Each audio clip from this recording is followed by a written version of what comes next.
Greetings and bienvenue, Midnight Crew. Thank you for returning to this broadcast, and welcome to new viewers joining us for the first time. If you like a video, then feel free to subscribe. A life in ancient Ur. I am at a river. I am a 30-year-old man. It is warm. I have a kaunake on. It was 17,000 before our time, in Ur, where Iraq is today. At that time, it was Mesopotamia. I see soldiers and public officers in similar uniform kaunakes. I am one of them. There are others in kaunakes that are similar in style, color, and shape, but they are much taller than we. They are over 2 meters, 6.5 feet tall, and I am around 1.70 meters, 5.6 feet, which is already quite tall among my people. I reach to their chest. People are sorted out who are different. I help sorting them. I tell them that they will go to a place where it is safe and nice. The tall ones told me to say that, and I trust them. Those sorted out come into a room that is like a cave or a big mouth. I never saw something like that before. Then there is smoke. The cave, or what it is gone. I am with them and didn't stay back. Where do you go? They are all excited, and I try to calm my people down. I'm afraid myself. No one among us did something bad to someone. What does all this mean? I wonder if I did the right thing when I supported the tall ones in their sorting out and convinced the others to travel with us. I have a strange feeling in my belly. It feels so heavy. Then that strange mouth opens up again. It is very bright out there. We are no more in Ur. It is a very different place and landscape. Lots of rocks, precipices are seen, and it is all barren, no green and no trees. I'm so disappointed. It is supposed to be much better and nicer here, and I helped them with it. How stupid I am. I see silvery huts. It is hot inside, but there is water in the huts. The tall ones bring food. I have never seen something like that before. It looks square. I don't know. Can such stuff be eaten? It tastes like nothing. Does it make you feel satisfied? Yes, but you have to drink a lot with it, and we didn't know that. Therefore, some get constipation and a few even die from that. Then we are taken to work the first time, in a tunnel. We are 30 or 40 persons. I shall guard them. It is no fun. It was much nicer before. Then we worked in the fields. But this work no one of us did before. I don't like it. I feel abused by the tall ones. It is suffocating in the tunnel. All become sick. Some are already dead. They have pimples on their skin. The air in the tunnel makes us all sick, so we believe. I am also getting weaker. It got me. I am so disappointed. We were supposed to be taken to a safe place. I trusted the tall ones. They do no more than we. I die from lack of air and have a terrible feeling of suffocation. After death, it is all calm and it becomes beautifully bright. Take a look back. What was your task in that life? I trusted the others too much. I should have been more careful. That will not happen again to me. Where did you go with that mouth? The tunnel was in Canaan. We took uranium and gold out of the mountain. That is why we all soon died with pimples. It wasn't the air, but the radiation of the uranium. The tall ones were not of this world, not of these dimensions. They were with us, and we learned much from them. My higher self also tells that the tall ones created us for the work. From what were you created? Today we would say genetic manipulation. Could these tall ones not take care that the manipulated beings would be suitable for such a work in breaking out uranium? It didn't interest them, since they could always make new ones for the work. How did the tall ones get here? A crack, like a hole. Actually, they are always here, but we cannot see them. They are where they want to be. One has to deal carefully with these dimensions. They are further than we are, which doesn't mean that they are better than we are. There are those of one kind and of another kind. There is a big celebration, and we all have to come to it. The big ones have big houses. Well, they are also bigger than we are. Then their houses must be bigger. Women are again sought out. My wife is not among them. I have hidden her a bit. There are stairs. They have to go up there. One of the big ones goes along the lines and points you to you. Then they enter the house. We don't know what happens there. I am actually afraid. I don't know what they want from me. Then there is a huge fire, and then there are strange sounds and much noise. I think it comes from that house. The sounds are not normal, very strange, shrill tones. Hi. Only much louder. I cannot make it so loud. Then there is a fog and we have to go. I go back home. My wife is hidden. We ate a bit together. She has made some bread. Then we can rest for 3 days. I'm a bit older. The big ones are nervous, very restless. Something is wrong. We have to go to that place. And they tell us something. But it is strange. They don't open their mouths when they speak. Yet I hear them. Telepathically? Yes, that is how I would call it. They need us. They said that they have problems and that we must help. We owe that to them. They care about us, and then we can do something for them. I am told to go back where I live and gather men, and then come back. They don't really want to go. I have to persuade them. I tell them that we will be punished if we don't go. Then they come. We don't want to be punished.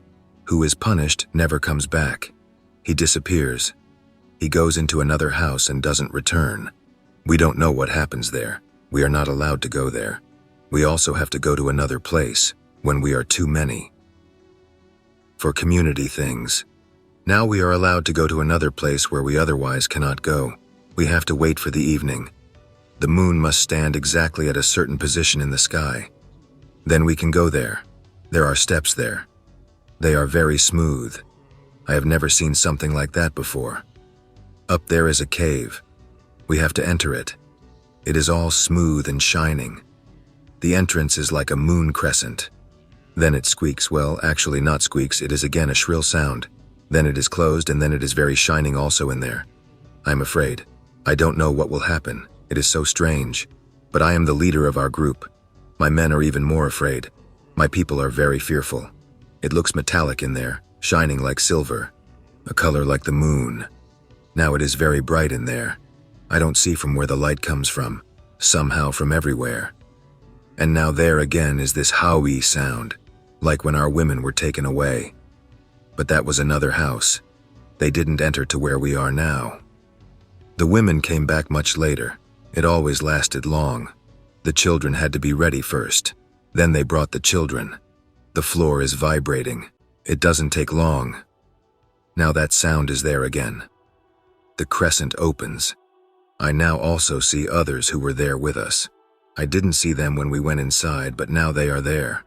Only the big ones and we. They say that we have to take out ores from the earth. It is a very different region. It isn't as nice there as where we were before. We were in our town and it was green. It was nice there.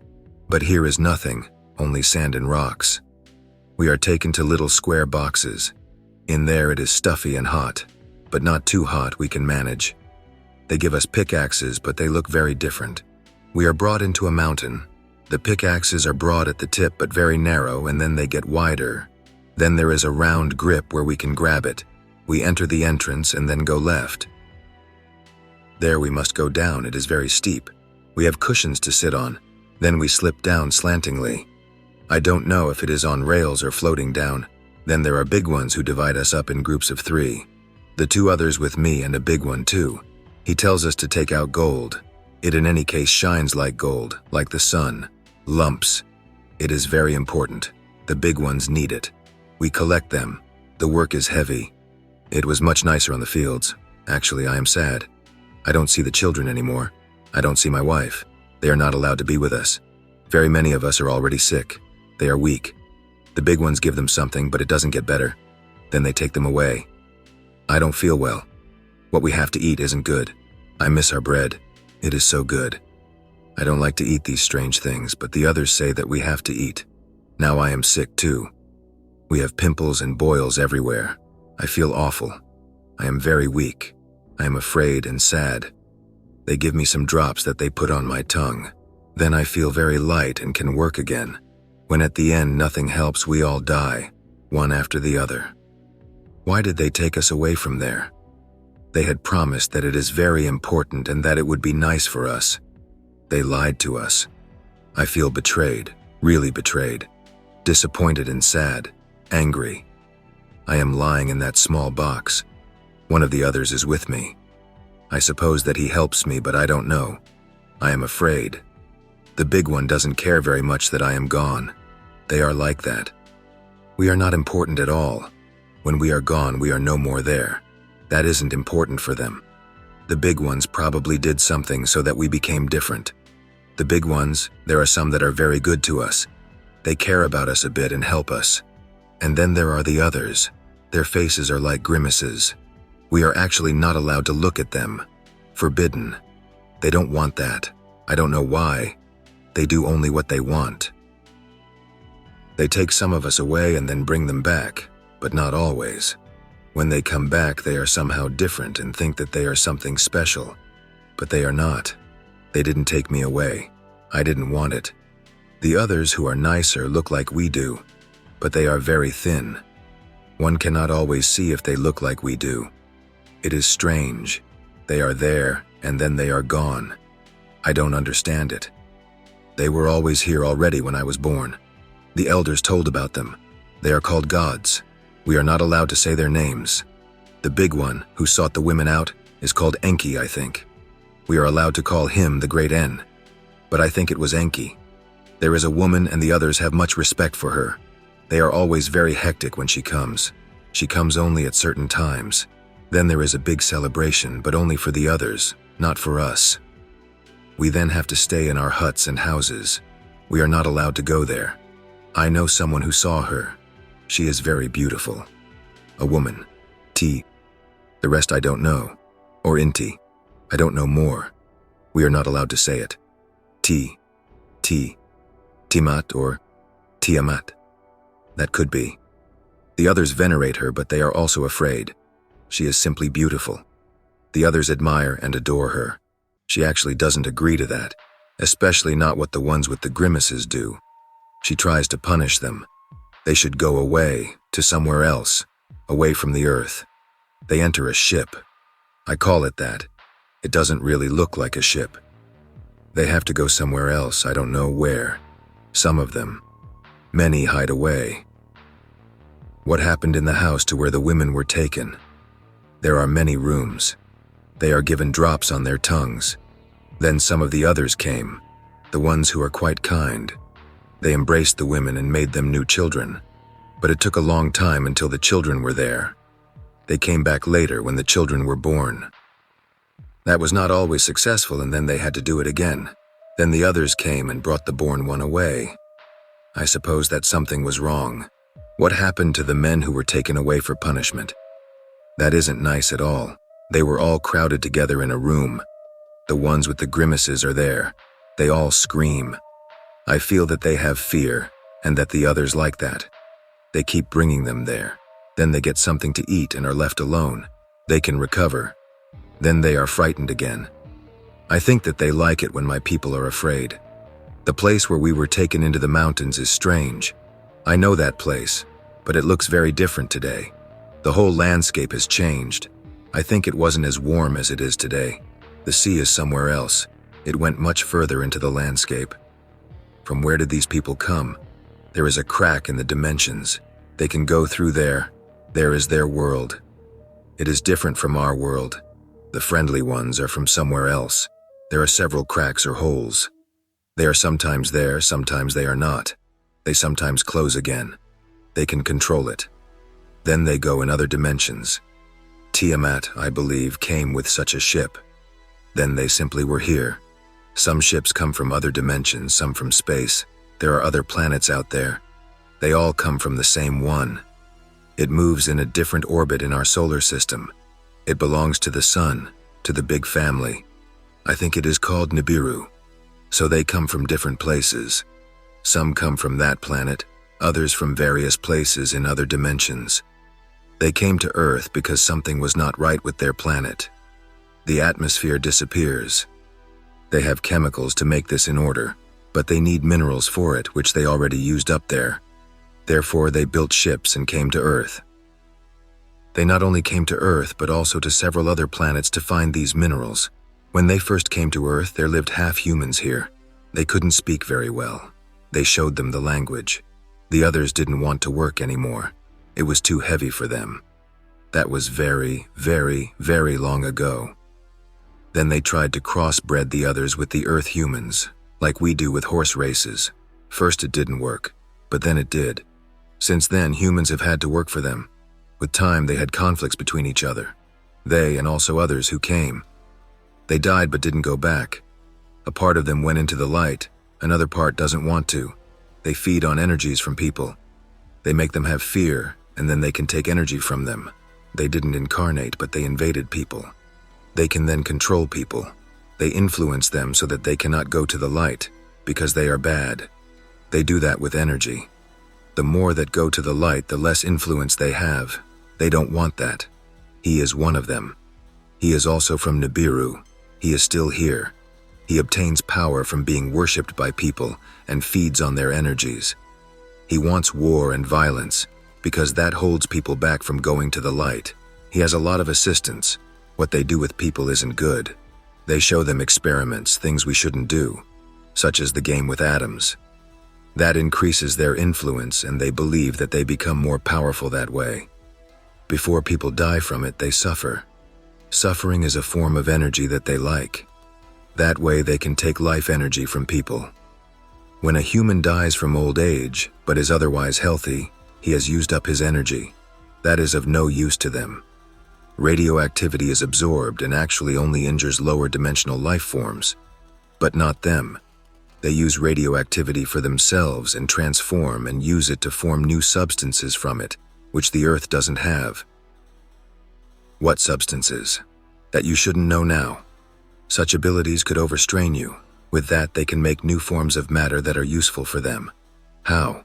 You should not know that yet. Love protects against such external control. Look into the eyes of people. Then you see their soul if it is good. Otherwise you see nothing, and you feel it. After the war, those who were still here divided the Earth up between them. It was horrible. There were awful changes. This again has to do with these forces you don't know yet, which are worse than radioactivity. The Earth's surface changed. The atmosphere changed. The Earth was paralyzed. The balance was out of order. The Earth was iced over, but only for a short time. Very fast. Then the ice retracted again. There was a lot of water. It was what you call a deluge, not only from the melting. There was an enormous earthquake from two continental plates that hit each other. An enormous tsunami flooded all coastal areas of this Earth. 3 huge waves. Then humanity had to start developing again. With the aid of the Prime Creator. He has assistance. We only need to ask for it, not pray. You must understand the difference between asking for something and devotionally praying. Ask for help and insight. You have to live with each other in love. Only that is important. What do you know about the eye idols of Tel Brak?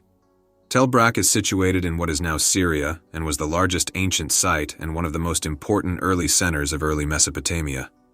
The eye is a recurrent and symbolic motif in the art forms from the pre-dynastic to Neo-Assyrian periods.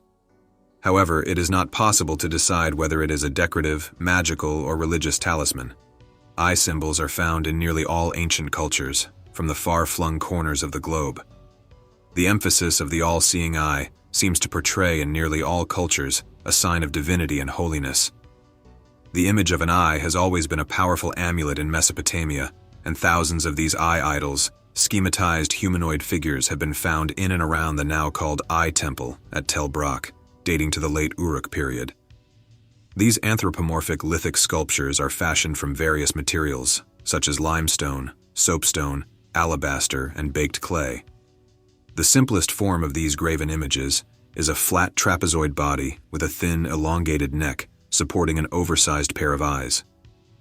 Other examples have multiple sets of eyes, some 3 eyes in a row, 2 pairs of eyes one above the other, and on occasions a smaller eye figure of a similar style is engraved within the trapezoid body. Family groups have also come to light.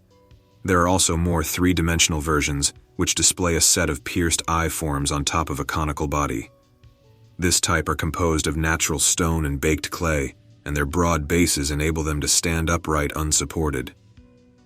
Other eye talismans have been found depicting models of eyes cut into semi-precious stones.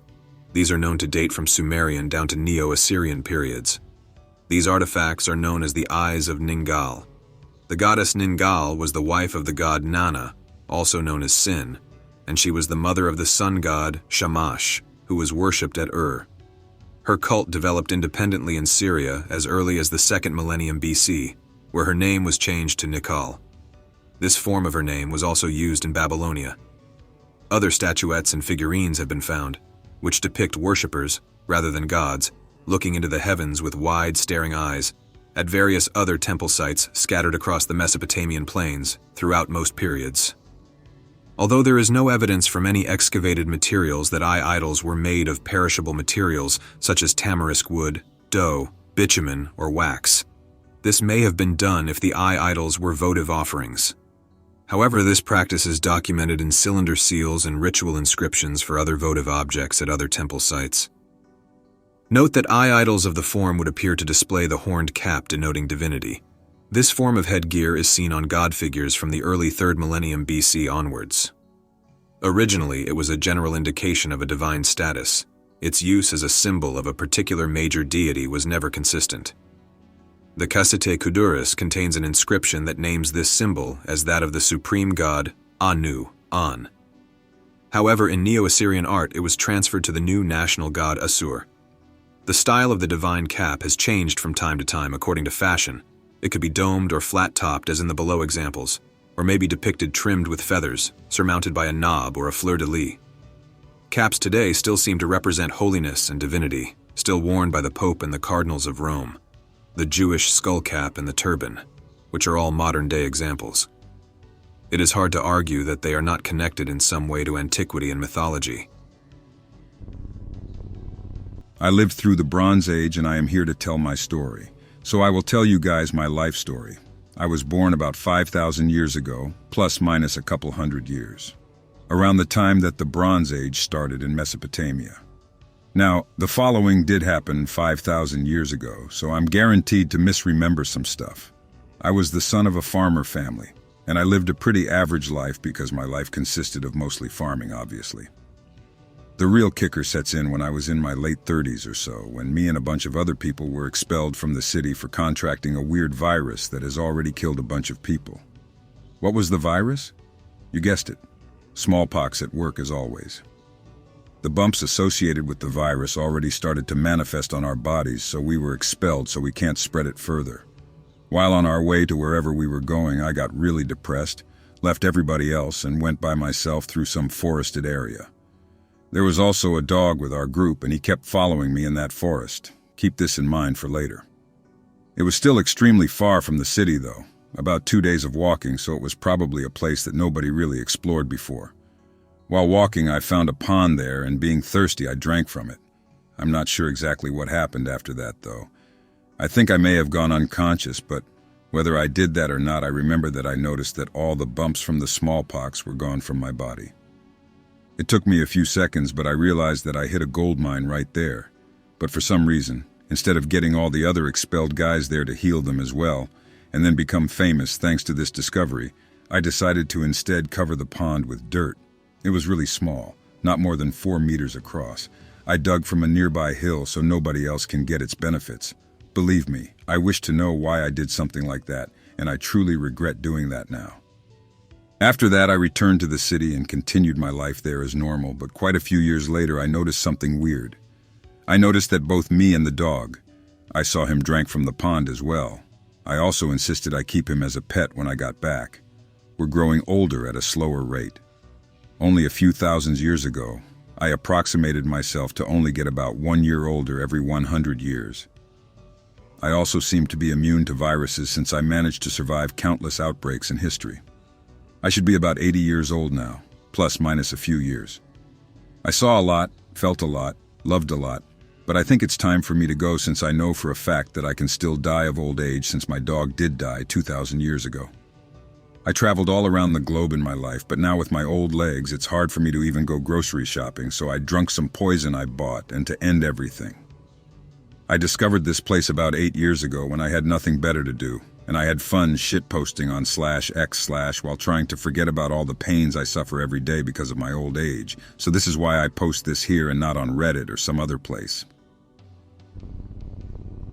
Went traveling through Europe last year and had an extremely odd experience in southeastern Turkey. Met an odd man in a weird bar that came talking to me when he noticed my home-made pyramid with Horus's eye inside. Started to talk to me in extremely broken English about ancient Mesopotamia rituals. Asked if I would like to witness or even join in on the ritual, I said absolutely. He ended up picking me up at the bar and driving near a rock. We ended up meeting a group of individuals of all cultures. They all seemed curious of me and argued with the gentleman that brought me. After some time, they agreed to let me join in on the ritual. We walked into a cave opening and ended up walking through the cave for a couple of minutes. We stopped at a ledge that overlooked a large circular opening that had wet mud in the center. There was an altar with a large golden eagle that had a candle behind with 3 on each side. All the men undress into nothing and told me to join. They ended up passing around a large pipe with herb of some sort inside. They all took large hoots of the pipe and held the smoke for a period of time. I accepted. We walked down into the mud and all knelt down. They all started to hum when all of a sudden I got extremely high. The candlelight was flickering off the cave walls, making odd geometric designs, and the golden eagle seemed to come alive.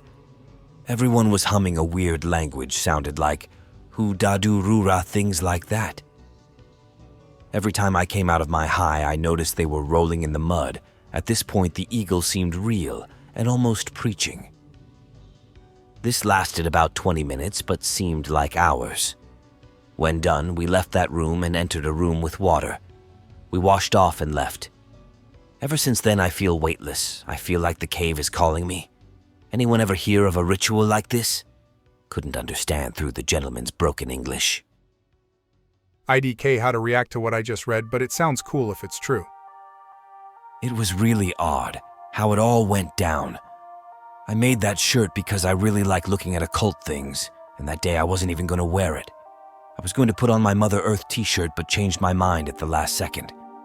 I never took any hallucinogens, so I truthfully have no idea what the hell I smoked. The cave was really dark until the drug hit. Then the candlelight seemed to fill all the corners with light. If the drug only lasted 20 minutes, it was most likely DMT. The fact that you were smoking it out of a pipe with herb also points to DMT.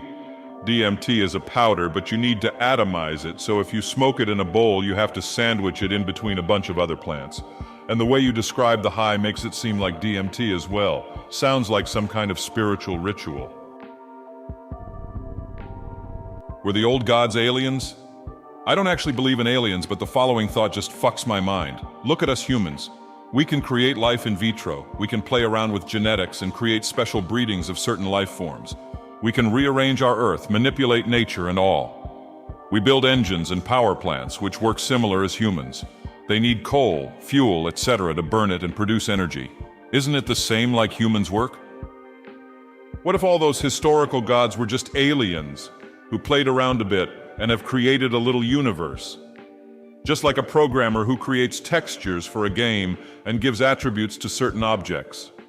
All those stars, planets, and shit are just failed projects which we are not supposed to see. Humans can play God as well, so why should the human be the only being which is able to do things like that? Who knows? Maybe the old Sumerians and Babylonians knew what's up and wrote the Epic of Gilgamesh, Atrahasis, Enuma Elish, and Etana on plates, but we are just too stupid to understand it. The religions of Mesopotamia also had a very strong astrological component. I know it's some kind of conspiracy theory, pseudoscience, but nothing is impossible. I've thought of this often and feel it's not that far-fetched. If you extrapolate our current biotechnologies, it may very well be possible that we can create new organisms that can't reproduce naturally. It's just a matter of time. We are already adding genes to plants and animals from different kingdoms already, bacteria to plants, etc. If we can do this already, and there are vastly more advanced species out there, it's not crazy to think that they can create complex life forms. I hope that you enjoyed tonight's broadcast. If you enjoyed tonight's story, then please subscribe to the channel as more Greentext will appear daily. A new broadcast will appear when the clock strikes midnight Central Time.